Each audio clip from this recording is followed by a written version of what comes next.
السلام علیکم ورحمۃ اللہ وبرکاتہ۔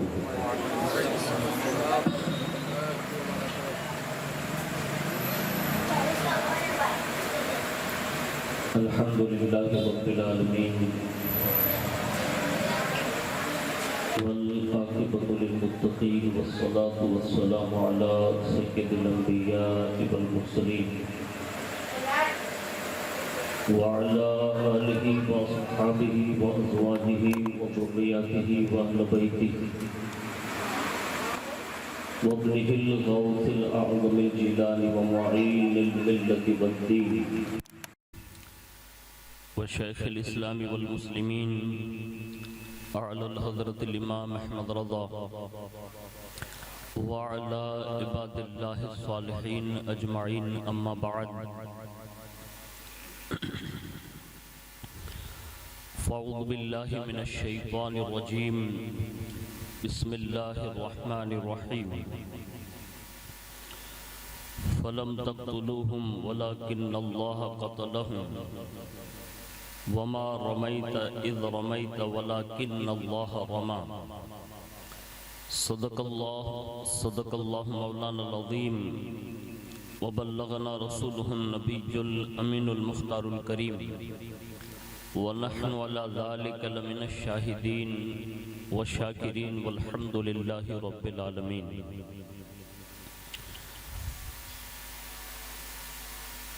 آئیے سب سے پہلے مذہب اہل سنت والجماعت یعنی کہ مسلک اعلیٰ حضرت کے قدیم دستور کے مطابق ہم سب کے آقا و مولا حضور سراپا نور سیدنا محمد رسول اللہ صلی اللہ تعالی علیہ وآلہ وسلم کی بارگاہ پر نور میں جی لگا کر درود پاک کی نظریں پیش کر لیں۔ اللہم صلی علی سیدنا مولانا محمد معدن الجود والکرم وعلی آلہ وصحابہ وبارک وسلم۔ نبی اور آل نبی پر ایک بار اور محبت کے ساتھ درود و سلام کی سوغات پیش کر لیں۔ اللہم صلی علی سیدنا مولانا محمد معدن الجود والکرم وعلی آلہ وصحابہ وبارک وسلم۔ صلاۃ و سلام علیک یا رسول اللہ صلی اللہ تعالی علیہ وآلہ وسلم۔ حصول برکت کے لیے ایک بار دل کی گہرائیوں کے ساتھ درود و سلام پڑھیں۔ اللہم صلی علی سیدنا مولانا محمد معدن الجود والکرم وعلی آلہ وصحابہ وبارک وسلم۔ صلاۃ و سلام علیک یا رسول اللہ صلی اللہ تعالی علیہ وآلہ وسلم۔ اللہ رب العزت کے خصوصی فضل و کرم سے بالخصوص حضور سیدنا محمد رسول اللہ صلی اللہ تعالی علیہ وآلہ وسلم کے تصدق سے حضور سرکار غوثیت مآب رضی اللہ تعالیٰ عنہ کی نگاہ عنایت سے انہاں کے ایک ولی کامل، درویش کامل، اللہ رب العزت کے محبوب اور مقبول بندے حضرت سیدنا دریا پیر بابا رحمت اللہ تعالیٰ علیہ کے اس عرس کے جلسے میں ہم اور آپ شرکت کی سعادتیں حاصل کر رہے ہیں۔ اللہ رب العزت ہم سب کی حاضری کو قبول فرمائیں اور اس حاضری کو ہم سب کے لیے بغداد شریف کی حاضری کا سبب بنائیں۔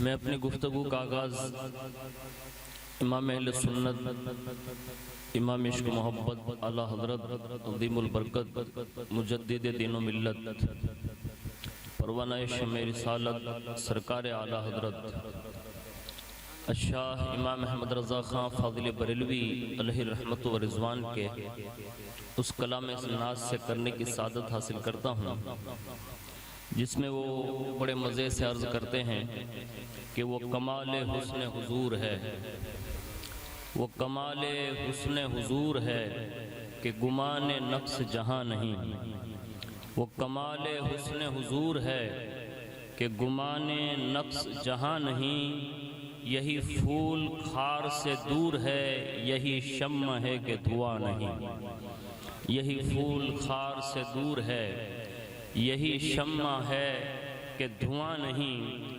اور ایک بات آگے بڑھ کر یوں کہتے ہیں کہ میں نثار تیرے کلام پر، یا رسول اللہ میں نثار تیرے کلام پر، ملی یوں تو کس کو زبان نہیں، ملی یوں تو کس کو زبان نہیں، وہ سخن ہے جس میں سخن نہ ہو، وہ بیان ہے جس کا بیان نہیں، وہ بیان ہے جس کا بیان نہیں۔ اور کہتے ہیں بخدا خدا کا یہی ہے در، بخدا خدا کا یہی ہے در، نہیں اور کوئی مفر مقر، جو وہاں سے ہو یہیں آ کے ہو، جو یہاں نہیں تو وہاں نہیں، جو وہاں سے ہو یہیں آ کے ہو، جو یہاں نہیں تو وہاں نہیں۔ اور ایک بات بہت بڑی کہتے ہیں، وہ کہتے ہیں کہ کرے مصطفیٰ کی اہانتیں، کرے مصطفیٰ کی اہانتیں، کھلے بندوں اس پہ یہ جرتیں، کہ میں کیا نہیں ہوں محمدی، ارے ہاں نہیں، ارے ہاں نہیں۔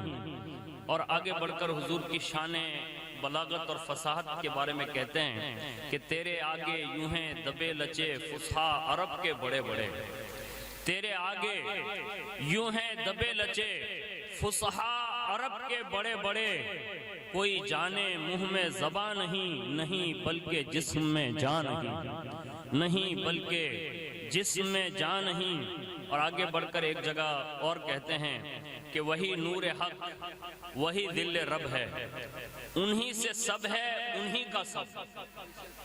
آج پوری کائنات میں ایک ہلچل مچی ہوئی ہے، میں یہ چاہتا ہوں کہ اگر اعلیٰ حضرت کا یہ شعر یاد ہو جائے نا لوگوں کو، اب کمزوری یہ ہے کہ ہمیں ہر چیز تو یاد رہتی ہیں، حضور کی باتیں یاد نہیں رہتی۔ آج کی بہت بڑی ضرورت ہے کہ اپنے بچوں کو، اپنے جوانوں کو، اپنے بوڑھوں کو، اپنی قوم کی بچیوں کو حضور سے قریب کر کے انہیں یہ سکھانے کی ضرورت ہے کہ یہ کائنات کا جو پس منظر ہے نا، یہ جو ہلچل مچی ہوئی ہے، یہ حضور سے دوری کی سبب ہے۔ اگر لوگ آج بھی حضور کا قرب پالیں تو آج بھی امن بھی ہو سکتا ہے، سکون اور شانتی بھی نصیب ہو سکتی ہے، ورنہ یہ کائنات میں بے قراری، بے سکونی، یہ آگ کے انگارے، یہ بھڑکتے ہوئی ٹرینیں، یہ ساری چیزیں اس بات کی نشاندہی کر رہی ہے کہ جس دور میں لوگوں نے نبیوں کی گستاخیاں کی ہیں، ان کے گھر بھی جلائے گئے ہیں اور ان کی نسلوں کو تباہ اور برباد کر دیا گیا ہے۔ آج بھی ہمیں اور آپ کو حضور سے اس طرح قریب ہونا ہوگا کہ ہمارا مزاج یہ ہونا چاہیے کہ وہی نور حق ہے، وہی ذل رب ہے، انہی سے سب ہے انہی کا سب، نہیں ان کی ملک میں آسماں کے زمین نہیں کہ زمان نہیں۔ حضرات اور آگے بڑھ کر امام اہل سنت یوں کہتے ہیں کہ وہی لامکاں کے مکی ہوئے، وہی لامکاں کے مکی ہوئے، سرے عرش تخت نشیں ہوئے، وہ نبی ہے جس کے ہیں یہ مکان، وہ خدا ہے جس کا مکان نہیں، وہ خدا ہے جس کا مکان نہیں۔ اور ایک بات بڑے انوکھے انداز میں کہتے ہیں، آج ہم اور آپ جو پوری دنیا میں مسلمانوں کے حالات دیکھ رہے ہیں تو کبھی کبھی لوگوں کو خدشات گزرتے ہیں کہ اب ہوگا کیا۔ امام کہتے ہیں کہ سرے عرش پر ہے تیری نظر، سرے عرش پر ہے تیری گزر، دل فرش پر ہے تیری نظر، ملکوت و ملک میں کوئی شے نہیں وہ جو تجھ پہ آیا نہیں۔ یعنی کائنات میں جو کچھ بھی ہو رہا ہے، کوئی دیکھے یا نہ دیکھے، گنبد خضرا کے مکی آج بھی دیکھ رہے ہیں، اور یہ انہی کی نظر کا ایک اشارے کی دیر ہے۔ اگر وہ ابرو کا اشارہ کر دینا تو جہاں ادھر سے ادھر ہو سکتا ہے۔ اور آگے بڑھ کر ایک جگہ یوں کہتے ہیں کہ حضور کی محبت کی جب بات آئے نا تو مزاج ہی ہونا چاہیے۔ آج ہماری اور آپ کی کمزوریاں پوری دنیا لیول پہ آپ دیکھ رہے ہیں کہ دنیا حضور کے تعلق سے کیا کیا بکواس کر رہی ہے، اور ہمیں حضور کے جلسوں اور جلوس میں بھی آنے جانے کی توفیق نہیں، لوگوں کی یہ توفیقیں بھی چھین لی گئی ہے، اللہ کی طرف سے بھی یہ سزا ہے۔ لیکن جنہوں نے ایسا کیا اور کوئی حضور کی عزت کے لیے، حضور کی ناموس کے لیے اگر کوئی آواز بلند کرے تو پھر اس کا مزاج یہ ہونا چاہیے۔ اعلیٰ حضرت کہتے ہیں کہ کروں تیرے نام پہ جاں فدا، کروں تیرے نام پہ جاں فدا، نہ بس ایک جہاں دو جہاں فدا، اور دو جہاں سے بھی نہیں جی بھرا، کروں کیا کروڑوں جہاں نہیں۔ یعنی اگر حضور کے لیے کروڑوں جہاں بھی دیے جائیں نا تو بھی یہ کم ہو سکتا ہے، حضور کی کما حق کہو جو ان کے احسانات ہیں وہ ادا نہیں کیے جا سکتے ہیں۔ اور آخر میں ایک بات کہتے ہیں کہ کروں مدح اہل دول رضا، پڑے اس بلا میں میری بلا۔ اب دنیا میں ہر کوئی ایک دوسروں کی تعریف کرنے میں پول باندھ دیتے ہیں اور اتنی تعریف کرتے ہیں کہ لوگ یہ سمجھتے ہیں کہ یہ اب تو لوگوں کی زبان بھی کھل گئی نا، اب تو لوگ باقاعدہ کہتے ہیں کہ یہ اس کا داڑیا لگتا ہے، ایسا بولتے ہیں نا۔ یہ سوشل میڈیا میں ابھی جو یہ میڈیا والے لوگ ہوتے ہیں نا جو چینلیں چلاتے ہیں، تو یہ میڈیا والوں کے لیے یہ بات اوپن ہو گئی کہ یہ ان کے خریدے ہوئے لوگ ہیں، لیکن ہم مسلمان ہیں، ہمیں کوئی خرید نہیں سکتا، ہمیں تو بہت پہلے ہی محمد رسول اللہ نے خرید لیا ہے۔ تو کہتے ہیں کہ کروں مدح اہل دول رضا، پڑے اس بلا میں میری بلا، میں گدا ہوں اپنے کریم کا، میرا دین پارائے نہ نہیں۔ ایک مرتبہ بڑی محبت سے درود و سلام کی نظریں پیش کر لیں۔ اللہم صلی علی سیدنا مولانا محمد معدن الجود والکرم وعلی آلہ واصحابہ وبارک وسلم، صلاۃ و سلام علیک یا رسول اللہ صلی اللہ تعالی علیہ وآلہ وسلم۔ میں نے قرآن عظیم کی ایک آیت کریمہ آپ کے سامنے گوش گزار کرنے کی سعادت حاصل کی، جس میں اللہ رب العزت اپنے محبوب سے یوں ارشاد فرماتا ہے، فَلَمْ تَقْتُلُوهُمْ وَلَكِنَّ اللَّهَ قَتَلَهُمْ، فرمایا تو آپ نے انہیں قتل نہیں کیا بلکہ اللہ نے انہیں قتل کیا۔ اور آگے فرمایا وَمَا رَمَيْتَ إِذْ رَمَيْتَ وَلَكِنَّ اللَّهَ رَمَى، اور اے محبوب وہ خاک جو تم نے پھینکی تم نے نہیں پھینکی تھی بلکہ وہ اللہ نے پھینکی تھی۔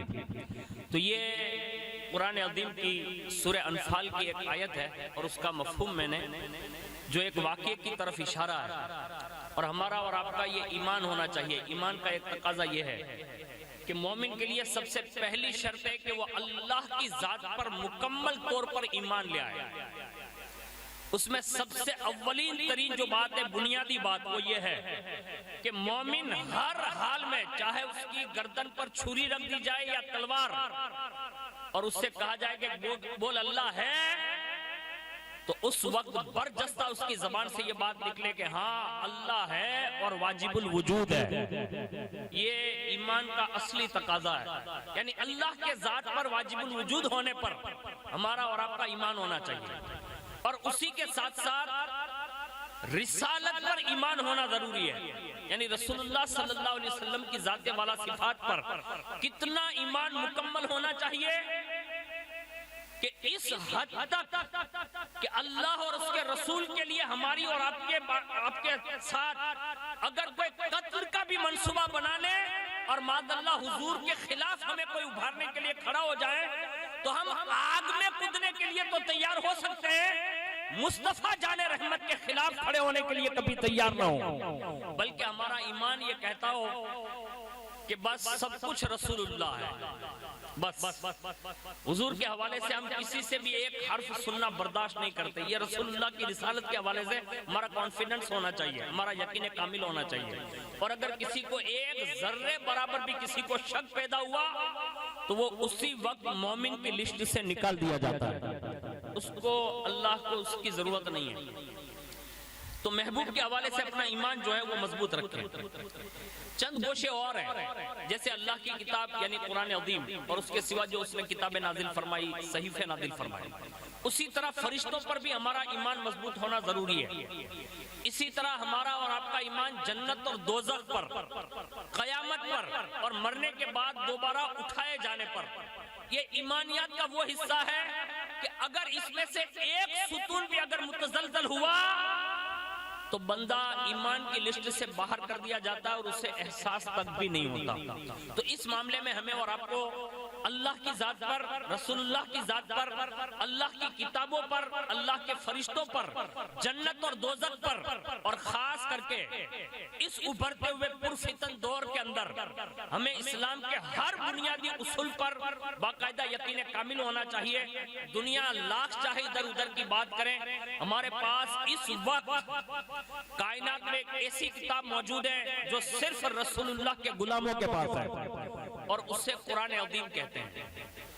کائنات میں کسی کے پاس ایسی کتاب نہیں جیسی کتاب اللہ نے اپنے محبوب کو عطا فرمائی، اور حضور کے توسل سے اللہ نے وہ کتاب جو ہم تک پہنچائی ہے آج ہمارے پاس موجود ہے۔ ہمیں اور آپ کو یہ کانفیڈنس ہونا چاہیے کہ قرآن میں جو کچھ کہا گیا وہ حق ہے، اس لیے کہ دنیا کا ہر بندہ بات بدل سکتا ہے، لیکن خدا اپنے کلام کے بارے میں فرماتا ہے کہ میری باتیں تبدیل نہیں ہوتی۔ کائنات میں جتنے قانون بنتے ہیں نا چند روز کے بعد تبدیل ہوتے ہیں، قرآن جو قانون لے کر آتا ہے نا وہ ایک دن کے لیے نہیں، وہ صبح قیامت تک کے لیے ہے۔ اور یہ قرآن عظیم کا پورا چیپٹر جو اللہ نے اپنے محبوب صلی اللہ علیہ وسلم پر نازل فرمایا وہ آج ہمارے پاس موجود ہے۔ اور اسی کے ساتھ ساتھ ہمارے پاس سیحہ ستہ جو 6 کتابیں ہیں، اس کے تعلق سے بھی ہمارے بزرگوں نے فرمایا ہے کہ رسول اللہ کی حدیثوں پر بھی ہمیں یقین کامل ہونا چاہیے۔ ہم ڈاکٹر کی بات پر، وکیل کی بات پر، جج کی بات پر، ایک سوشل ورکر پر بیٹھے ہوا ڈیبیٹ کرنے والے ایک اینکر پر ہمیں اور آپ کو بڑا یقین ہوتا ہے۔ یاد رکھیے اس کو کہتے ہی خبریں ہیں، اور علماء جانتے ہیں جو خبر ہوتی ہے نا اس میں 2 پہلو ہوتا ہے، ایک سچی بھی ہو سکتی ہے، جھوٹی بھی ہو سکتی ہے، یعنی 2 پہلو ہیں، خبر جھوٹی بھی ہو سکتی ہے، غلط بھی ہو سکتی ہے۔ کائنات میں جو جھوٹی اور خبر ہونے کی دونوں شبہ ہو اس سے تو لوگ ماننے کے لیے تیار ہیں، اور جو اللہ نے قرآن کے ذریعے خبر دی وہ کبھی غلط نہیں ہو سکتی، اور یہ ہو کر ہی رہے گی۔ یہ اللہ رب العزت نے اپنے کلام میں جو تبدیلی سے انکار فرمانے کے لیے کبھی تبدیل نہیں ہوگا۔ قرآن میں جو باتیں کہی گئی زمانے گزر رہے ہیں، اور قرآن جو کہہ گیا ہے وہ آج بھی ہو کر رہ رہا ہے، یعنی یہ ہوگا جو قرآن نے کہا، اسی طرح رسول اللہ نے جو فرمایا وہ بھی ہو کر رہنے والا ہے۔ لیکن اسی کے ساتھ ساتھ ہمیں اور آپ کو حضور سے محبت پیدا کرنی ہوگی، اور ایمان کا تقاضا یہی ہے کہ حضور سے دل کھول کر محبت کی جائے۔ اور یہ محبت پیدا کیسے ہوگی تو اس کو ذہن میں بٹھا لیں۔ بندہ جس کو کثرت سے سنتا ہے نا اس کے دل میں اس کی محبت گھر کر جاتی ہے، جو جس کے ساتھ زیادہ رہتا ہے نا اس کے ساتھ بھی محبت اور انسیت پیدا ہو جاتی ہے۔ جیسے بندہ کسی کو دیکھتا ہے تو اس کے دیکھنے سے بھی محبت کے آثار نمودار ہوتے ہیں، اور پھر وہ محبت جڑ پکڑ جاتی ہے۔ اسی طرح کسی کا کلام اثر کارک ہوتا ہے، کسی کا حسن ہوتا ہے، اس انداز میں بندہ کسی نہ کسی کے قریب ہو جاتا ہے۔ تو کائنات میں اس وقت آپ دیکھ لیں کہ ہر کوئی کسی نہ کسی سے محبت کرتا ہے اور قریب ہو جاتا ہے، لیکن قربان جائیں حضور صلی اللہ علیہ وسلم کے لیے اللہ نے جو ہمارے لیے انتظام فرمایا وہ یہ فرمایا کہ میرا محبوب جو ہے وہ مومنوں کی جان سے بھی زیادہ قریب ہے، یعنی حضور کو ہماری جان سے زیادہ قریب کیا۔ اب ہمیں حضور سے قریب ہونا ہے، اور حضور کا قرب ملے گا کیسے؟ تو جیسے آپ اور ہم فی الحال ابھی میری آپ گفتگو سن رہے ہیں، 2-3 باتیں ایسی ہو سکتی ہیں کہ آپ کے دل میں گھر کر جائیں اور وہ میری محبت کا سبب بن جائیں۔ آپ کا بیٹھنا اور آپ کا مجھے دیکھنا اور میرا آپ کو دیکھنا تھوڑی دیر کے لیے ہمارے اور آپ کے دلوں میں ایک محبت اور جذبہ پیدا ہو جائے۔ میں کہتا ہوں اب صدیاں بیت گئی ہے، 1450 سال ہو گئے، ہم نے حضور کو دیکھا نہیں، لیکن کائنات میں رسول اللہ کی وہ ذات ہے جسے دنیا بن دیکھے محبت کرتی ہے۔ ہم نے دیکھا نہیں ہے، لیکن جن دیکھنے والوں نے باتیں یکے بعد دیگرے پہنچائی ہم تک پہنچی، ہم حضور کو سنتے سنتے حضور سے محبت کرنے لگے۔ آج ہمارے یہاں جوان بیٹا ہو جائے نا تو رشتے کے لیے ہم لوگ نکلتے ہیں، تو بچی کو دکھانے کی بات کرتے ہیں کہ بھائی ہمارے بچے کے لیے جو بچی کا انتخاب اسے ہمیں دیکھنا پڑے گا، لڑکی والے کہتے ہیں کہ لڑکا بھی دیکھنا پڑے گا۔ ہوتا نا ایک معمولی سے رشتے کے لیے، یعنی زندگی کے چند ایام گزارنے کے لیے ہم ایک دوسرے کو دیکھنے کی بات کرتے ہیں، لیکن ایمان کا تقاضا یہ ہے ہم نے دیکھا نہیں ہے، پھر بھی 1450 سال بیتنے کے باوجود بھی آج بھی ہمارا سینہ دھڑکتا ہے تو کسی اور کی محبت میں نہیں، مکین گنبد خضرا محمد رسول اللہ کی محبت میں دھڑکتا ہے۔ اور یہ بات کنفرم ہے۔ دنیا کیوں ویرود کر رہی ہے؟ صرف صرف اس لیے انہیں پتا ہے کہ اگر محمد عربی کے سارے راز اگر لوگوں کے سامنے پیش کر دیے جائیں گے تو ساری دنیا کہیں کلمہ پڑھ کر مسلمان نہ ہو جائے. یہ خدشے میں ہم نہیں کہتے تم کیا بک رہے ہو, کیا کہہ رہے ہو, ہمیں تو حضور کے نام کا اتنا اثر پتا ہے کہ مردے کے سامنے قبر میں جس کو ہم منو مٹی کے تحت دبا دیتے ہیں, فرشتے آتے ہیں اور کہتے ہیں اٹھ اٹھ, زندگی میں جس کا کلمہ پڑھتا تھا وہ مدینہ چھوڑ کر تیری قبر پر تشریف لا رہا. اور جیسے فرشتے سے یہ سنتا ہے نا, مرا ہوا بندہ محمد عربی کو دیکھنے کے لیے کھڑا ہو جاتا ہے. یعنی مرنے کے بعد بھی ہم زندہ بھی ہوتے ہیں نا تو صرف حضور کے لیے اور ہمارے نبی کے نام پر. یہ ابھی حج کے ایام چل رہے ہیں اور قافلے رواں دواں ہو چکے ہیں اور باقاعدہ لوگ مکہ شریف مدینہ شریف کی طرف مطلب پہنچ چکے ہیں اور کئی لوگ جا رہے ہیں. میں آپ سے ایک عرض کرتا ہوں, اونا میں اگر 13 حاجی یہاں سے نکلتے ہیں تو حضرت شاہ تک سینکڑوں لوگ چھوڑنے جاتے ہیں, کوئی احمد آباد تک جاتا ہے, کوئی بمبئی تک جاتا ہے. میں نے کہا بھائی اتنی خوشی آپ کو, کہا دیکھو تو صحیح جا کہاں رہا ہے.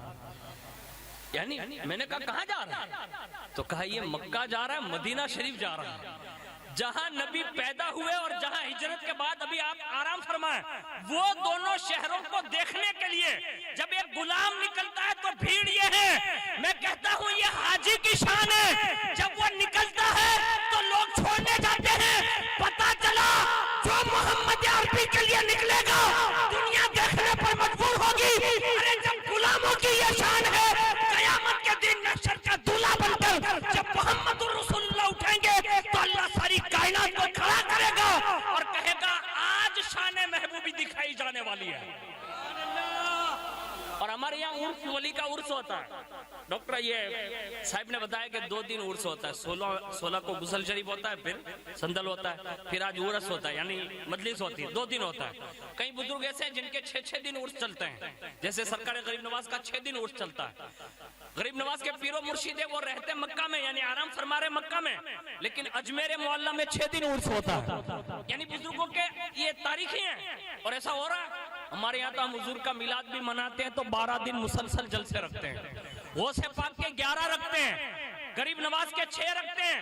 ہر سال امام احمد رضا فاضل بریلوی کی یاد مناتے ہیں اور 10 دن تک سراسر امام حسین رضی اللہ تعالیٰ عنہ کی یاد میں لوگ جلسے اور جلوس مناتے ہیں. میں کہتا ہوں یہ سب کیا ہے, یہ چند روز کے لیے.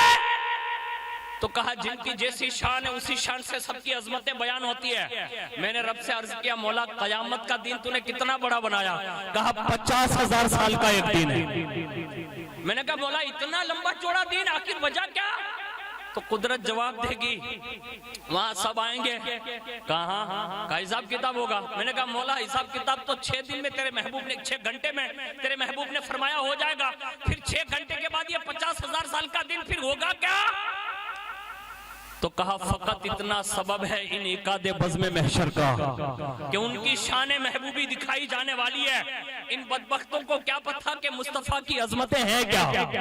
حضور کی شان حقیقت میں تو قیامت کے دن دکھائی جائے گی. اعلیٰ حضرت کہتے ہیں عرش حق ہے مسند رفعت رسول اللہ کی اور دیکھنی ہے حشر میں عزت رسول اللہ کی. کائنات میں کوئی زبان ایسی ہے ہی نہیں جو حضور کا کما حق کہو عظمتیں بیان کر سکے, ذکر بیان کر سکے. آج تک لوگ محو حیرت میں, آج تک کسی نے حضور کی عمر کا تعین نہیں کیا. حضور کی جو عمر پاک ہے کسی نے تعین نہیں کیا. 63 سال جو ظاہری لکھا ہوتا ہے, ظاہری 63 سال. ارے اس سے بڑھ کر اور کیا کہوں, حضور نے حضرت جبریل سے پوچھ لیا تھا, کہا عمر کتنی آپ کی. کہا حضور میری عمر کے بارے میں مجھے اندازہ تو نہیں ہے, لیکن ایک اندازے کی بات جو مجھے یاد ہے وہ کہہ دیتا ہوں. کہا فرمائیے. تو کہا چوتھے حجاب پر ایک تارا چمکتا تھا. کہا پھر. کہا وہ 70 سال کے بعد ایک بار چمکتا تھا, میں نے اسے 72,000 مرتبہ چمکتے دیکھا. یعنی اتنے سالوں کے بعد میں اسے دیکھا کرتا تھا اور میں نے اسے 72,000 بار دیکھا ہے. حضور نے فرمایا جبریل اگر وہ تارا واپس تمہیں ابھی نظر آ جائے تو کیا پہچان لو گے کہ یہ وہی تارا ہے. تو کہا ہاں. اب حضور نے اپنا امامہ شریف اتارا اور جیسے اتارا جبریل برجستہ کہہ بیٹھے یا رسول اللہ یہ وہی تارا ہے جو چوتھے حجاب میں چمکا کرتا تھا. ہاں یہ رسول اللہ صلی اللہ علیہ وسلم کے اس ستارے کی طرف اشارہ ہے، یعنی حضور کی عمر کا کوئی تعین نہیں کر سکتا، اسی طرح حضور کی عظمتوں کا بھی کوئی تعین نہیں کر سکتا۔ اور کچھ لوگ ایسے بھی ہیں کہ معاذ اللہ رب العالمین حضور کی سیرت پر باتیں کرتے ہیں۔ میں کوئی بڑا دعویٰ تو نہیں کرتا، نہ کوئی چیلنج ہے، لیکن ایک بات عشق کی کر رہا ہوں، اگر اللہ لوگوں تک یہ بات میری پہنچ جائے۔ حقیقت یہی ہے، کائنات میں جتنی شخصیات گزری ہے، حضرت آدم سے لے لو اور صبح قیامت تک جتنے بھی آئیں گے اور جتنے آ کر گئے، اگر سب سے زیادہ کسی کی زندگی پر لکھا گیا ہے نا تو وہ ذات محمد رسول اللہ۔ ہاں، اب سب کی اپنی اپنی سمجھ ہے، جس نے جس انداز میں سمجھنے کی کوشش کی اس نے اتنا لکھا، لیکن لکھنے والے لکھ کر تو گئے کہ کما حق کہوں ان کے وصف کوئی بیان نہیں کر سکتا، ان کی عظمتیں کوئی بتا نہیں سکتا۔ لیکن آپ سے میں مخاطب ہوں، اللہ کرے آپ کے دل میں یہ بات اتر جائیں۔ ہمارے لیے کوئی ضروری نہیں کہ 26 جماعت ساتھ میں بیٹھی ہو تو ہی یہ کام ہو سکتا ہے، نہیں، ہمارے یہاں تو اللہ کے یہاں قدر یہ ہے کہ حبشہ سے کوئی بلال بھی آتا ہے نا تو اس کو بھی کعبے کی چھت پر چڑھا دیا جاتا ہے۔ اگر کوئی فارس سے سلمان فارسی آتا ہے اور اس کے سینے میں عشق رسول گھر کر جائے نا تو رسول اللہ کے گھرانے میں شامل کر لیا جاتا ہے۔ میں کہتا ہوں حضور کی عظمتیں بٹھانے کے لیے بڑے بڑے مجموعوں کی ضرورت نہیں ہے، صرف تمہارا چھوٹا سا دل کافی ہے۔ اگر ایک بات حضور کی عظمت کی اتر گئی اور حضور سے محبت کرنے لگے، تمہاری دنیا بھی کامیاب ہے، قیامت کا دن بھی تمہارا کامیاب ہے۔ لیکن محبت کرنا ہوگا، اور وہ محبت پیدا کیسے ہوگی؟ تو سنا ہے کہ جو جس کی زیادہ باتیں کرے نا، جو جس کی عظمتیں سنے، اس سے پیار ہو جاتا ہے۔ میں آپ کو بتاتا ہوں، حضور کو اللہ نے جو زبان عطا فرمائی، حضور جو بولتے تھے ایک ایک جملے میں، یعنی ایک ایک کلمے میں پورا پورا مضمون اگر کوئی سمیٹنے کی صلاحیت اور طاقت رکھتا تھا تو وہ رسول اللہ کی زبان اقدس تھی۔ یعنی ایک جملے میں ایک بات کہہ کر پورے مضمون کو مطلب سمیٹ لینا، یہ حضور صلی اللہ علیہ وسلم کی فصاحت اور بلاغت تھی۔ اسی کو حضرت عبداللہ ابن عباس خود بیان کرتے ہیں کہ حضور کو اللہ نے جو بلند نگاہ، سخن دل نواز جو عطا فرمائی تھی، حضور جب بات کرتے تو صحابہ سنتے رہتے، حضور کی نگاہیں اڑ جاتی تو کہاں تک رہتی، مطلب کہاں جاتی، اس کو حضرت عبداللہ ابن عباس نے بیان کیا۔ حضور کے اعجازات یہ ہے کہ حضرت ابن عباس فرماتے ہیں، عبداللہ ابن عباس، کہ ایک مرتبہ حضور صلی اللہ علیہ وسلم کے ظاہری زمانے میں سورج گرہن ہوا اور آپ نے نماز کسوف آپ نے ادا فرمائی، یعنی نماز پڑھی، اور جیسے نماز سے 2 رکعت مطلب پڑھا رہے تو صحابہ کرام نے عرض کیا، یا رسول اللہ، ہم نے دیکھا کہ آپ اپنی جگہ پر کھڑے کھڑے یعنی این نماز میں اب کسی چیز کو پکڑ رہے تھے، یعنی ایسا لگ رہا تھا کہ جیسے کسی جگہ پر آپ کوئی ہاتھ لمبا رہے ہیں اور کوئی چیز پکڑے ہوئے ہیں۔ ہم نے دیکھا کہ تھوڑی دیر ہوئی نا تو آپ پھر واپس پیچھے ہٹ گئے، آخر اس کی وجہ کیا تھی؟ اللہ اکبر، سورج گرہن ہوا اور اسی سورج گرہن کے اندر حضور نماز میں، صحابہ نے دیکھا کہ حضور 2 رکعت پڑھ رہے ہیں، این نماز میں حضور نے ایسے ہاتھ بلند کیا، صحابہ نے اس ادا کو بھی نوٹ کر لیا، یعنی جو میں پڑھ کر سنا رہا ہوں یہ حدیث کی کتاب میں، یعنی صحابہ نے اس کو بھی نوٹ کیا صحیح مسلم میں، لیکن صحابہ نے صرف اتنا نوٹ نہیں کیا۔ جیسے اب یہ نوپور شرما نے حضرت عائشہ کے حوالے سے بات کی، اب سب سے گزارش ہے، سوشل میڈیا کا دور ہے، پی ڈی ایف کا دور ہے، پی ڈی ایف سمجھتے ہیں نا، اب یہ کتاب جو میرے سامنے ابھی پڑھی ہے آپ اپنے موبائل میں دیکھ سکتے ہیں، یعنی پی ڈی ایف کا دور ہے۔ اب ہمیں تو یہ چاہیے کہ حضرت عائشہ کے حوالے سے جب ایسے بکواس کرنے والے کچھ باتیں کریں نا تو ہمیں اور آپ کو اپنی بچیوں کو حضرت عائشہ کی سیرت سمجھانا شروع کر دینا چاہیے، کیونکہ اس کا بائیکاٹ یہی ہے، اس لیے کہ لوگ سن کیوں لیتے ہیں؟ اس لیے کہ انہیں پتہ ہی نہیں ہے کہ حضرت عائشہ کے حوالے سے کون سی کتاب ہے، حضرت عائشہ کے حوالے سے ہمارا دین کیا کہتا ہے، حضرت عائشہ کا مقام اور مرتبہ قرآن نے کیا بیان کیا، حدیث نے کیا بیان کیا، ہمیں پتہ ہی نہیں ہے۔ ہمیں حضرت عائشہ صدیقہ کے حوالے سے معلومات خود بھی کرنا چاہیے، اپنی بیٹیوں کو بھی دینا چاہیے، اور ہمارے کالج اور یونیورسٹیوں میں جو بچے جاتے ہیں نا ان کو بھی کہنا چاہیے اپنے موبائل میں گیمیں کم کر دو، فیضان صدیقہ عائشہ اس کو نوٹ کر کے کاپی کر کے اپنے اندر لو، اور باقاعدہ دنیا کا کوئی انگریز سوال کرے نا تو اس سے کہنا عائشہ کسی عام خاتون کا نام نہیں ہے، عائشہ وہ ہے جس کے بستر پر حضور جلوہ فگن ہو جائے اللہ کے قرآن کا نزول شروع ہوتا ہے۔ حضرت عائشہ کسی عام خاتون کا نام نہیں ہے، ہم لوگ تو وہ نبی کے ماننے والے لوگ ہیں کہ ہماری قوم کی بیٹی بغیر محرم کے حج پہ بھی نہیں جا سکتی. تم جو عورتیں، ابھی میں نے ایک سکھ کا انٹرویو سنا، سکھ برادری کا، آپ سنیے تو صحیح. اس نے نوپور شرما کے خلاف کہا آج تک میرے دماغ میں ایک عورت کا ایک مقام تھا، یعنی عزت تھی، لیکن یہ نوپور شرما نے جو حضرت عائشہ اور محمد رسول اللہ کے خلاف بات کی تو نوپور شرما کی عزت جو میرے سینے میں تھی نا وہ اسی وقت غائب ہو گئی. یہ گستاخی رسول کی سزا ہے. یعنی سکھ برادری کا بندہ یہ کہہ رہا ہے کہ اسی وقت میرے دل سے وہ نکل گئی. میں کہتا ہوں جو بھی بکواس کرے گا نا اس کو نکالا ہی جائے گا. یہ دنیا تمہاری نہیں ہے، یہ سب کچھ جو ہے نا یہ محمد الرسول اللہ کے قدموں کی برکت کی وجہ سے ہے. ہاں، اور ایک بات اور عرض کروں، حضرت عائشہ وہ کائنات کی وہ عظیم خاتون ہے کہ جس کو اللہ نے یہ رتبہ دیا ہے کہ جب ان پر تہمت لگتی ہے نا، بات ہوتی ہے مطلب خلاف ان کے، اور جب یہ الزام لگانا تو صحابہ خاموش ہیں، حضور خاموش ہیں، سب سکوت پذیر ہیں. لوگ جو منافق تھے بکواس کر رہے تھے، اسی خاموشی کو توڑتے ہوئے اللہ رب العزت نے حضرت عائشہ کی برات کے لیے یعنی پاکیزگی اور طہارت کے لیے اللہ نے قرآن میں 18 آیتیں نازل فرمائی. اب میں اگر یہ کہوں نا کہ جب الزام لگتا ہے نا تو لوگ بولتے ہیں، یعنی سامنے دفاع کرتے ہیں.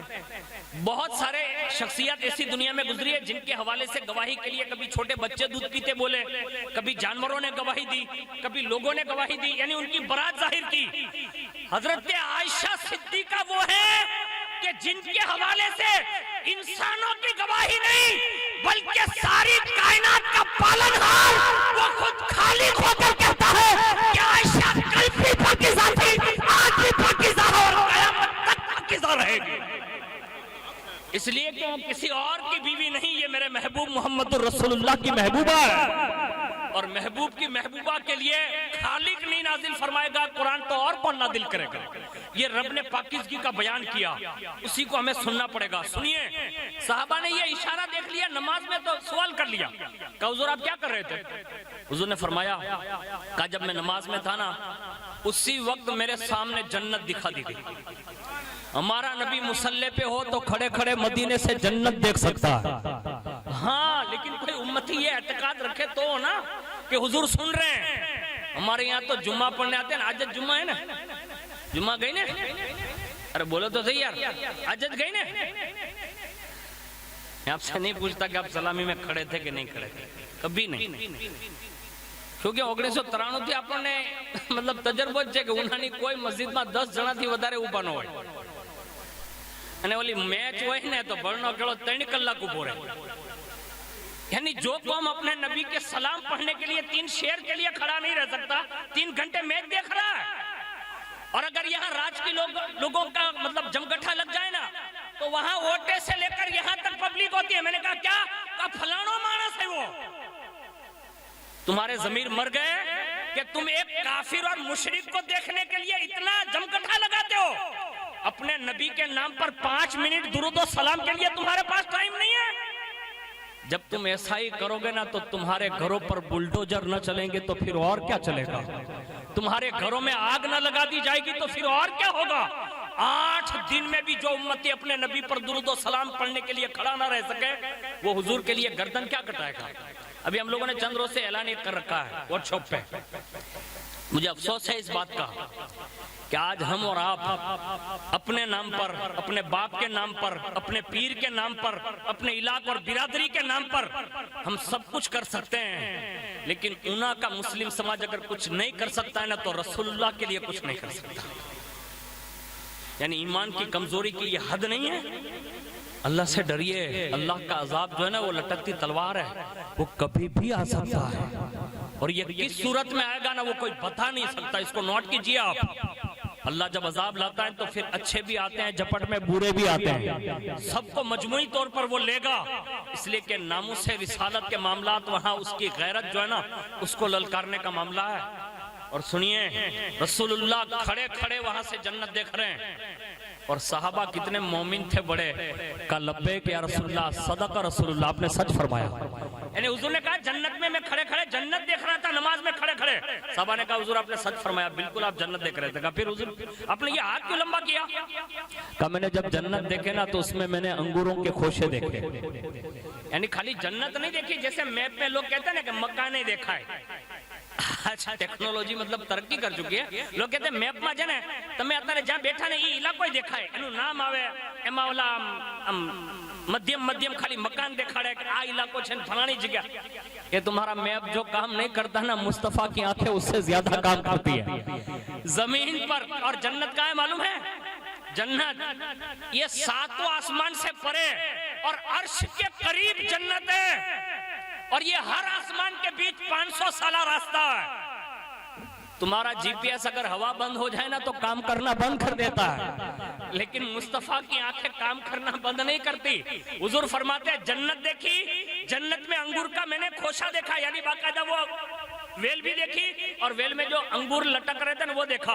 اور حضور نے فرمایا کہ میں نے چاہا کہ میں وہ انگور کا خوشہ توڑ لوں, یعنی توڑنے کی بھی طاقت ہے. کہا میں توڑ لوں, لیکن آپ فرماتے ہیں کہ اگر میں وہ توڑ لیتا, توڑا نہیں, لیکن حضور نے فرمایا میں چاہتا تھا کہ میں توڑ لوں لیکن میں نے توڑا نہیں.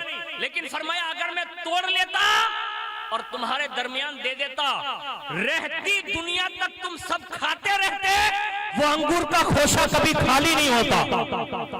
حضور اگر دے دینا تو پھر وہ خالی نہیں ہوتا. یہ اولیاء جو ہے نا, ان کے جو مزارات کی خدمت کرتے ہیں, ان کے عرس میں جو آتے ہیں, ہم لوگ جو ہر جمعرات جاتے ہیں نا مزار پر, ایسے نہیں جاتے.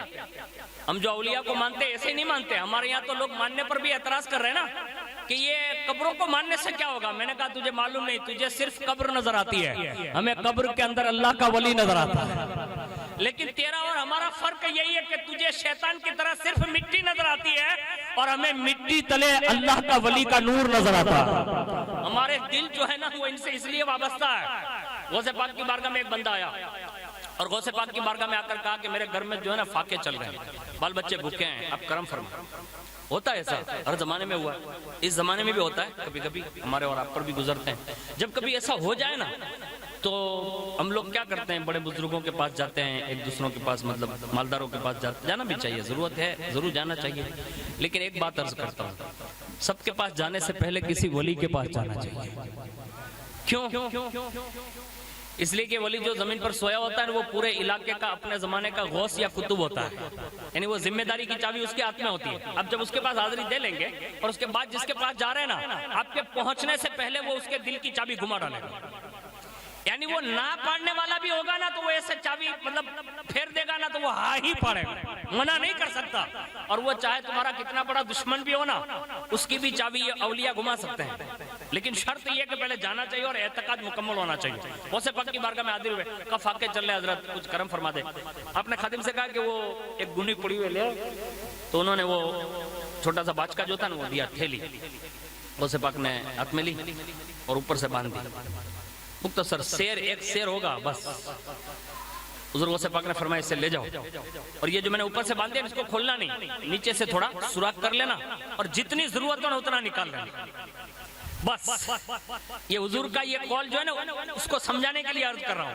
حضور تو بہت بڑی بات کر گئے, حضور کی باتوں کا تو کوئی اندازہ نہیں لگا سکتا. لیکن صدیوں کے بعد ان کا بیٹا جو ہے نا وہ باچ کی باندھ کے ایک سیر جو دے کر کہتا اس کو نیچے سے توڑ لینا, جتنی ضرورت ہو نکالتے رہنا. کئی سالوں تک وہ کھاتے پیتے رہے. معتقد تھے بڑے, کبھی چیک بھی نہیں کیا کہ اندر ہے کیا. لیکن ہماری کمزوری یہ ہے نا کہ وہ عورتیں بیچاری رہ نہیں پاتی. کیا باپو یہ کئی تعویذ اندر ناکھی دی تو کیا ماں کھٹو نہیں. اب یہ عورتوں کا مزاج ہے, تو وہ بیچاری سے رہا نہیں گیا. اس نے کہا اتنے دن بیت گئے, سالوں بیت رہے, اور اس میں سے کم ہونے کا روز نکالتے ہیں, آخر اس میں ہے کیا. تو انہوں نے اوپر کا وہ بندھن جو بندھا تھا نا وہ کھولا, دیکھ لیا, اوہ اس میں تو مٹھی پر جاؤ ہی ہے. اب دوسری بار جیسے نکالا نا تو اسی دن ختم, اختتام ہو گیا, یعنی خالی ہو گیا. اور جیسے خالی ہو گئے نا تو وہ پھر واپس گئے غوث پاک کی بارگاہ میں اور کہا حضور آپ نے جو جو دیے تھے نا وہ سالوں تو چلے لیکن ابھی ختم ہو گئے. کہا کیا؟ کہا ختم ہو گئے. کہا جا کر گھر میں معلومات کرو, انہوں نے اوپر سے منہ کھول لیا ہوگا. اگر کوئی اندر نہ جھانکتا نا تو یہ کبھی یہ ختم نہیں ہوتے. جا کر گئے اور پوچھا نا تو عورت نے بک دیا، کہا ٹھیک ہے آپ پوچھ ہی رہے تو بات یہی ہے کہ میں بھی یہ سوچ رہی تھی کہ اتنے دن ہو گئے، اتنے سال بیت رہے، ختم ہونے کا نام نہیں لیتا، تو غوث پاک نے اندر کیا ڈالا ہے نا دیکھنے کے لیے، چیک کرنے کے لیے، میں نے اس کا منہ کھول کر اندر دیکھ لیا۔ واپس آئے، کہا حضور معذرت چاہتا ہوں، میری بیوی نے یہ شک کی بنیاد پر یہ کام کر بیٹھی ہے وہ۔ حضور غوث پاک فرماتے ہیں کہ اگر تیری عورت جھانک کر دیکھتی نہیں نا تو تیری نسلیں جب تک قیامت تک باقی رہتی وہ کھاتی ہی رہتی۔ یعنی غوث پاک کے دربار سے ملا ہوا جب اتنا سب کچھ ہے تو گنبد خضرا کے مکی جب دیتے ہیں تو کتنا دیتے ہیں۔ اس سے یہ اندازہ لگانا چاہیے یہ ہمارا مزاج ہے، اور یہ صرف فائرنگ نہیں ہے ہوا میں، اس کو یاد رکھیے گا۔ اس لیے کہ ہمارے یہاں جو حدیث پڑھی جاتی ہے یا قرآن کی آیت پڑھی جاتی ہے یا کوئی کرامت بیان کی جاتی ہے نا، وہ ایسے ہی فائرنگ کا نام نہیں ہے جو لوگ بکواس کرتے ہیں، نہیں، ہمارے یہاں یہ حقیقت سے تعبیر ہے۔ اب اس کو یہ اور بات ہے کہ ہماری اور آپ کی آنکھیں اسے دیکھ نہیں سکتی، لیکن حقیقت یہی ہے جو میں آپ کے سامنے بیان کر رہا ہوں۔ ایک بات اور عرض کر دیتا ہوں اور اسی پر اپنی بات کا اختتام کر دوں، جس سے آپ کو یہ اندازہ ہوگا کہ حضور کو اللہ نے طاقت کی، یہ تو میں نے ایک آنکھ اور زبان کی بات بتائی کہ حضور کتنے سخن نواز ہیں اور ان کی نگاہیں کتنی بلند ہیں، اور اسی کے ساتھ حضور صلی اللہ علیہ وسلم کی انگلی مبارک یعنی انگشتہ مبارکہ، یہ 10 انگلیاں اور پیر مبارک کی 10، یہ 20 انگلیاں ہیں نا، یہ اتنی پاورفل ہے کہ کائنات میں نہ اللہ نے ایسے ہاتھ کسی کو عطا فرمائے نہ ایسے پیر کسی کو عطا فرمائے۔ ہاں، ہاتھ اتنے وسیع ہیں کہ اگر وہ حلیمہ دائی کے جھولے میں رہ کر انگلی کا اشارہ کرے نا تو چاند ادھر سے ادھر ہو جاتا ہے۔ مقدس دست اقدس اتنے طاقتور ہیں کہ مولا علی کے لیے ہاتھ اٹھا دیتے ہیں، ڈوبا ہوا سورج واپس پلٹ آتا ہے۔ حضور کو اللہ نے یہ اعزاز دیا ہے۔ اس میں سے ایک بات یہ ہے کہ روایت میں لکھا ہے کہ حضرت ابن عباس نقل کرتے ہیں کہ ایک مرتبہ کفار کا وقت حضور کی بارگاہ میں آیا، اس میں کون کون پیش تھے؟ کافر لوگ، نمبر 1 ولید بن مغیرہ، ابو جہل، عاص بن وائل، اسود ابن مطلب، نقر ابن حارث اور دیگر بڑے بڑے روسائے قریش سب حضور کی بارگاہ میں حاضر ہوئے۔ اور اسی میں جو ہے ایک یمن کا بادشاہ حبیب یمنی کا نام آپ نے سنا ہوگا، اس بادشاہ کو بھی انہوں نے بلایا تھا، اور حضور صلی اللہ علیہ وسلم کے دعوی نبوت کو جھوٹا کرنے کے لیے اس بادشاہ کو بطور تجربہ کار ہونے کے انہوں نے ان کو بھی دعوت دی، اور یہ سب جمع ہو کر حضور کے خلاف بات کر رہے تھے۔ تو حبیب یمنی نے پوچھا کہ وہ ہے کہاں؟ کہا وہ یہیں رہتے ہیں۔ تو کہا چلو ان سے ملتے ہیں۔ کہا نہیں، ایک کام کرو۔ کہا کیا؟ کہا انہیں اپنے پاس بلاتے ہیں۔ انہوں نے بلایا بھی اور حضور گئے بھی، اور حضور کے ساتھ سیدنا صدیق اکبر بھی گئے۔ اب یہ وفد کے درمیان حضور تشریف فرمائے۔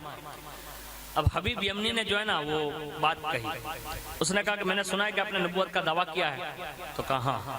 کہا جو نبی ہر زمانے میں آیا نا کوئی نہ کوئی اعجاز دکھاتا ہے، یعنی معجزہ دکھاتا ہے، آپ کوئی معجزہ دکھا سکتے ہیں؟ حضور نے فرمایا تو بتا تو دیکھنا کیا چاہتا ہے۔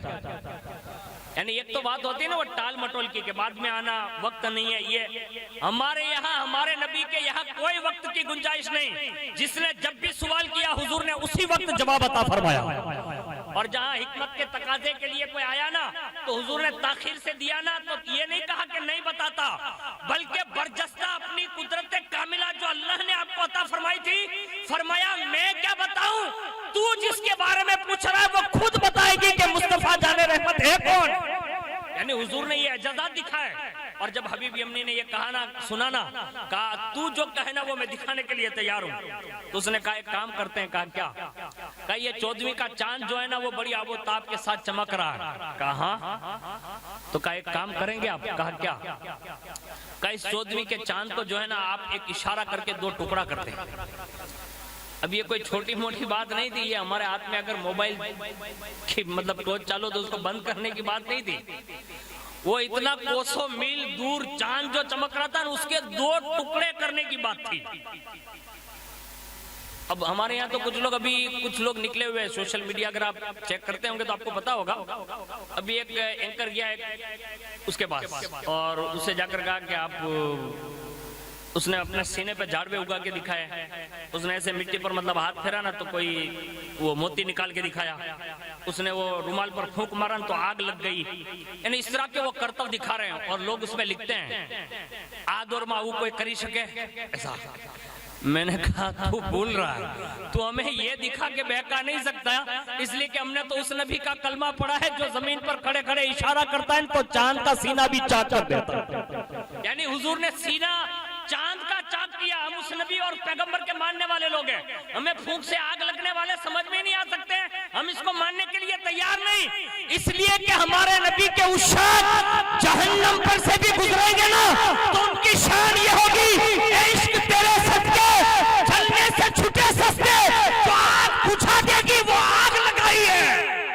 حضور کا عاشق جہنم پر سے بھی گزرے گا نا تو جہنم خود پکار کر کہے گا جلدی سے گزر جا, تیرے عشق کی آگ کہیں میرے انگاروں کو ٹھنڈا نہ کر دے. ہم کسی آگ کو دیکھ کر کبھی بھی اچنبے میں نہیں پڑتے, لیکن میں بات حضور کی بتا رہا ہوں نا, انہوں نے یہ کہا کہ اس کو 2 ٹکڑے کر دیجئے. بات تو سنی ہوئی ہے لیکن ایک بات جو بتانے جا رہا ہوں وہ یہ ہے. حضور نے فرمایا ایک بات پوچھوں, کہا کیا؟ کہ اگر میں یہ بات کر دوں یعنی چاند کے 2 ٹکڑے کر دوں تو کیا تم سب کے سب ایمان لے آؤ گے؟ کیونکہ حضور کا منصب یہی تھا. ابھی یہ 17 جون تھی آج کا دن, آج 17 جون تھی نا. ایک وہ گفا کا پاکھنڈی نکلا تھا اور اس نے کہا تھا کہ میں جامع مسجد جاؤں گا اور اس کا اعلان تو کہاں گیا نا پتہ نہیں چلا, لیکن واہ سلمان اظہری تیری ہمت کو سلام ہے یار کہ تو نے حضور کی غلامی کا حق اور دم جو بھرانا, وہ گیا وہاں سے لائیو ویڈیو دیکھ کر کہا ہندوستان والوں گواہ رہنا مصطفیٰ کا غلام جامع مسجد دہلی پہنچ چکا ہے. یہ اسلام ہے. ارے میں کہتا ہوں جب اس دور کے سلمان اظہری کی یہ شان ہے, مصطفیٰ جان رحمت کے سلمان فارسی کی شان کیسے رہی ہوگی؟ یہ ہمارے اعجازات حضور نے دکھائے نا تو آج دنیا مان رہی ہے, اور یہ لوگ بھی جان ہی رہے ہیں, لیکن انہیں خوف یہ ہے یہودی اور نصرانی کے بیماریاں جو ہیں وہ ان کو لگ چکی ہے ابھی ہنود کو, اور وہ یہ ڈر رہے ہیں کہ کہیں سب مسلمان نہ ہو جائیں. لیکن یاد رکھنا اسلام ایسی حقانیت والا مذہب ہے کہ تمہارے بچوں میں بھی مومن پیدا کر سکتا ہے. یعنی اسلام حقانیت کا مذہب ہے, وہ کسی کے گھر بھی جا کر باقاعدہ حقانیت ثابت کر دے گا اور باقاعدہ اس میں بھی کلمہ پڑھنے کی توفیق دے گا. لیکن انہوں نے ان سے جب حضور نے کہا نا کلمہ پڑھ لو گے تو سب ساکت. حبیب یمنی نے کہا ہاں لیکن پہلے یہ کر کے تو دکھائیں, کیونکہ کافروں کا یہ مزاج تھا کہ حضور جادو کرتے ہیں. کیا کرتے ہیں؟ جادو کرتے ہیں. ہمارے یہاں جادو کا کوئی انٹرسٹ نہیں ہے. یہاں ہمارے یہاں تو اگر اونا کے اطراف میں جادوگیری مشہور ہو جائے نا تو بغداد کا شہنشاہ سید شاہ کو بھیج کر سارے جادوگروں کو ختم کروا دیتا ہے اور بتا دیتا ہے کہ جادو کوئی طاقت نہیں, غوث پاک کے بیٹے کی طاقت چلتی ہے. تو حضور نے کہا کہ یہ جادو نہیں ہے, تم جو مان رہے ہو نا یہ جادو نہیں کر رہا ہوں, تم مسلمان ہو جاؤ گے اگر میں بتا دوں گا تو حبیب یمنی بھی یہ جانکار تھا کہ جادو جو چلتا ہے نا وہ زمین پر چلتا ہے, آسمانی دنیا میں نہیں چلتا, چاند اور سورج پر نہیں چلتا. اس نے کہا آپ دکھائیے تو صحیح. بس ابھی حضور سے یہ کہا اور جیسے ہی حضور نے یہ کہا نا, کہا ٹھیک ہے, تو اسی وقت حضور صلی اللہ علیہ وسلم نے اپنی شان اپنی مقدس انگلی جو حضور کی ہے, میں تو صرف سمجھانے کے لیے آپ کو اشارے کر رہا ہوں ورنہ ہماری اور آپ کی انگلیوں کی کوئی حیثیت نہیں ہے, حضور کی انگلیاں بڑی بے مثال ہے. حضور نے اپنی انگلی کا اشارہ کیا اور جیسے اس پہاڑی پر سے حضور کا بھی اشارہ کرنا تھا نا, صحابہ بیان کر رہے ہیں کہ پہاڑی کے ایک طرف ایک ٹکڑا تھا, دوسری پہاڑی کے دوسرے کنارے دوسرا ٹکڑا تھا. یعنی باقاعدہ اتنا الگ کر کے دکھایا اور باقاعدہ سارے کے سارے جو کھڑے تھے نا حضور نے ایک ایک کا نام لیا. اے ولید بن مغیرہ تو بھی دیکھ لے, ابو جہل تو بھی دیکھ لے, عائل بن وائل تو بھی دیکھ لے, اسود بن مطلب تو بھی دیکھ لے, نکر بن حارث تو بھی دیکھ لے, فلاں فلاں تو بھی دیکھ لے. سب کے نام لیے اور دکھائے اور سب کی آنکھوں نے دیکھا اور جیسے ہی دکھایا نا تو معاذ اللہ رب العالمین ان بدبختوں نے جو ہے یہ جملہ کہہ کر حضور کے اس معجزے کو مطلب ٹھکراتے ہوئے کہا واہ محمد تمہارا جادو تو چاند پر بھی چلتا ہے. استغفر اللہ. یہ ان کافروں کی بولی تھی. اسی میں جو یہ حبیب یمنی آئے تھے نا انہوں نے کہا کہ ابھی ایک معجزہ اور باقی ہے. حضور نے فرمایا بول کیا چاہتا ہے؟ اس نے کہا کہ آپ یہ بتا سکتے ہیں. کہا کیا؟ کہا میں جو معجزہ طلب کرنے والا ہوں نا وہ آپ خود بتا دے کہ میں کیا طلب کرنے والا ہوں. یعنی دوسرا سوال اس کا تھا لیکن ابھی دل میں زبان پر آیا نہیں, اور حضور سے یہ کہا کہ آپ ہی بتا دیں کہ میں چاہتا کیا ہوں. سنو حضور کیسی کیسی سنتے ہیں. ہاں حضور نے اسی وقت فرمایا حبیب یمنی تو یمن سے جب چلا نا تب سے تجھے تیری بیٹی کی فکر ہے. یعنی یہ مکے میں حضور فرما رہے ہیں. کہا تجھے تیری بیٹی کی فکر ہے؟ کہا ہاں. کہا تجھے فکر ستا رہی ہے کہ تیری بیٹی آنکھوں سے اندھی ہے، زبان سے گونگی ہے، کانوں سے بہری ہے، ہاتھوں سے لنجی ہے، پیروں سے لنگڑی ہے، اور تو یہی چاہتا ہے نا کہ تیری بیٹی کو شفا مل جائے؟ جا جا، محمد نے یہی کھڑے کھڑے تیری بیٹی کو شفا عطا کروا دی ہے۔ خالی یہ نہیں کہا تیری تمنا یہ ہے، تمنا جو تھی نا وہ وہی پوری کر دی۔ میں کہتا ہوں جب اعتراض کرنے والوں کی تمنائیں پوری کی جا رہی ہے، اعتراض کرنے والوں کی تمنائیں پوری کی جا رہی ہے، اب اس سے بڑھ کر امن والا رسول کہاں تلاش کرنے جاؤ گے؟ لوگ کہتے ہیں یہ دہشت گرد کے لوگ تھے، میں نے کہا نہیں، ہمارا نبی تو دشمن کی بیٹیوں کو بھی شفا عطا کرواتے ہیں، اور ہم تو ان کو دعوت دیتے ہیں۔ بکواس کر کے آپ اسلام کی مخالفت میں کچھ کر نہیں سکتے۔ اگر اللہ توفیق دینا کلمہ پڑھو، اللہ آج بھی عزت دینے کے لیے تیار ہے، اس لیے کہ جو دامن مصطفیٰ سے وابستہ ہوا نا اللہ نے اسے عزتیں دی ہے۔ ارے میں دور نہیں جاتا، اسی ہندوستان کی مثال دیتے ہیں، غریب نواز نے آ کر 90 لاکھ غیر مسلموں کو کلمہ پڑھایا۔ میں کہتا ہوں جوگی جے پال کو تم جوگی کہتے تھے، آج بھی کچھ اسی وزن سے کچھ لوگ نکلے ہوئے ہیں۔ ہم کہتے ہیں وہ اس زمانے کا جوگی تھے نا، معین الدین حسن کا غلام پڑھانا تو قیامت تک کی زندگی مل گئی ہے۔ لیکن کوئی آئے تو صحیح، آج بھی غریب نواز کی درگاہ پر بات مت کرنا، اس لیے کہ غریب نواز نے صدیوں پہلے اس جوگی کو کلمہ پڑھا کر عبداللہ بیابانی بنا دیا ہے۔ اور اگر میرا غریب نواز چاہے نا تو آج بھی ہندوستان کلمہ پڑھ کے مسلمان ہو سکتا ہے، اور یہ بات کوئی بعید نہیں ہے غریب نواز سے، یہ غریب نواز نے کر کے دکھا دیا ہے۔ ہم لوگ روایتیں پڑھتے ہیں نا تو ہمیں پتا ہے، لوگ 90 لاکھ کی بات کرتے ہیں، ہمارے شیخ ہے کہ یہاں احمدآباد رہتے ہیں، انہوں نے کہا 3 کروڑ لوگوں کو مسلمان بنایا۔ اور آج بھی جو ہم اور آپ مسلمان ہیں نا، یہ بھی غریب نواز کا ہی عطا کردہ فیضان ہے کہ آج ہماری مسجدوں میں اذانیں شروع ہے۔ لیکن سنیے، حبیب یمنی نے جب یہ سنا نا، اسی وقت اس نے کلمہ پڑھا، وہ مسلمان ہو گیا تھا، یمن کا بادشاہ کلمہ پڑھا مسلمان ہو گیا، اور خالی حضور کی زبان سے اس نے سن لیا تھا کہ بیٹی کو شفا مل گئی ہے۔ اب اس نے اعتراض نہیں کیا، دل میں سوچا بھی نہیں، شک بھی پیدا نہیں ہوا کہ ہوا ہوگا کہ نہیں ہوا ہوگا، ہوا ہوگا کہ نہیں ہوا ہوگا، وہیں کلمہ پڑھا مسلمان ہوا۔ اور حضور کی بارگاہ سے جب کشا کشا یمن پہنچے نا، قربان جائیں، جیسے دروازے پر اسے دستک دی، اسی وقت حضور نے فرمایا، وہ حبیب یمنی کہتے کہ جیسے انہوں نے دروازہ کھولا نا تو کیا دیکھا؟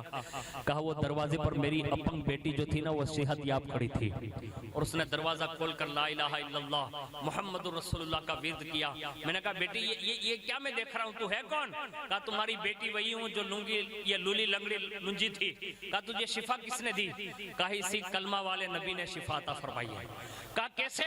کہا جس رات میں آپ حضور کی بارگاہ میں تھے نا، کہا ہاں، کہا وہاں وہ آپ سے بیان بھی کر رہے تھے، وہ میرے بستر کے قریب بھی کھڑے ہو کر کہتے ہیں مکے میں تیرا باپ کلمہ پڑھ رہا ہے، تو بیٹی یہی کلمہ پڑھ لے، اللہ تجھے شفا عطا کر دے گا۔ اور جیسے ہی میں نے ان کا کہا مانا، اللہ نے مجھے اسی وقت شفا یاب بنا دیا۔ آج بھی اگر ہم چاہتے ہیں نا کہ شفا ملے، گناہوں کے مرض سے شفا ملے، یہ بستیوں میں جو ابھرتے ہوئے انگارے ہیں نا، یہ نفرتیں، اس سے بھی شفا ملے، تو ہمیں حضور کے کلمے کی پھر سے گواہی دینی ہوگی، ہمیں ان اذانوں کی قدر کرنی ہوگی، مسجدوں کی بھی قدر کرنی ہوگی، مدرسوں کی بھی قدر کرنی ہوگی۔ یہ علماء جو تمہارے درمیان آتے جاتے ہیں، پیران نظام آتے جاتے ہیں، ان سب کی قدر کرتے سیکھ جاؤ اور اسلام سے قریب ہو جاؤ، اس لیے کہ حضور کی محبت جس کے سینے میں ہے، اللہ اسے ذلیل نہیں کرتا، اللہ اسے دونوں جہان کی عزت عطا فرماتا ہے۔ قلندر لاہوری کہتے ہیں کہ محمد سے وفا تو نے تو ہم تیرے ہیں، یہ جہاں چیز ہے کیا لوہو قلم تیرے ہیں۔ السلام علیکم ورحمۃ اللہ وبرکاتہ۔